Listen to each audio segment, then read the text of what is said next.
It's so funny to hear Republican politicians in Washington call other people snowflakes when they spend almost all of their time complaining about things and then doing nothing. Well, there's nothing we can do. It's bad. We can't do anything. Send us more money, and if we get elected again, then we'll fix it maybe. Promise. Yeah, no, I guess we won't. We'll just invade Ukraine or something. So it's kind of amazing and a little jarring to see a Republican politician actually do something about something. All of us have known about Soros-backed prosecutors for a long time and the effect they're having on the country, like a lot of people dying. But it wasn't until today that anyone actually acted, and that would be Governor Ron DeSantis of Florida, who just sacked a Soros-backed prosecutor in Tampa called Andrew Warren. For more than 6 years, Andrew Warren was refusing to enforce laws that he didn't like. Well, as promised, Governor DeSantis joins us right now to discuss why he did this. Governor, thanks so much for coming on. So this is kind of a big move, it seems like. Why did you do it?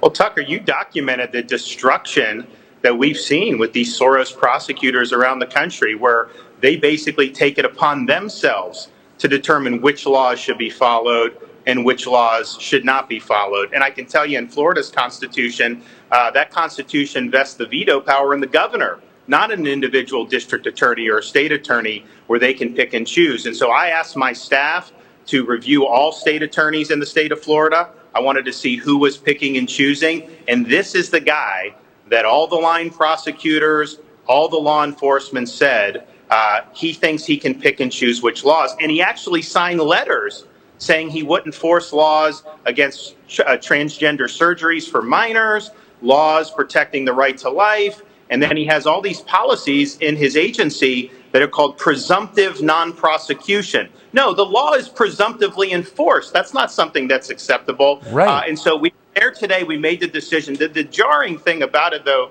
Tucker, I had all these sheriffs from the area there. I had the former police chief in Tampa. There's a lot of line prosecutors in that office that are very happy that this was done. And so we took it seriously. We did a thorough review, and we pulled the trigger today.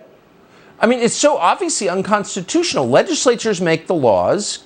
Judges decide whether they're consistent with the Constitution. Prosecutors have no role in that. They don't have the legal right, the constitutional right, to selectively enforce the law. Or am I missing something? No, you're right. But here's what Soros is doing. It's actually smart on his part. They can't get these things enacted in a legislature where you're just going to let criminals run. So what they do, he will get involved in these Democrat primaries in a Democrat area. He'll flush $1 million to get the radical to win the primary. Then they usually win the general because of the party affiliation difference in the jurisdiction. So then you get him in there. And what they do is they want to change the criminal justice system through non-enforcement. So it's a total end run around our constitutional system. The results obviously have been destructive around the country, but it also really undermines the idea that ours is supposed to be a government of laws, not a government of individual men. Even if I agreed with the results, I would hate it because it's a subversion of democracy. And finally, someone's doing something more than whine. Thank you, Governor DeSantis, for coming on tonight. I appreciate it.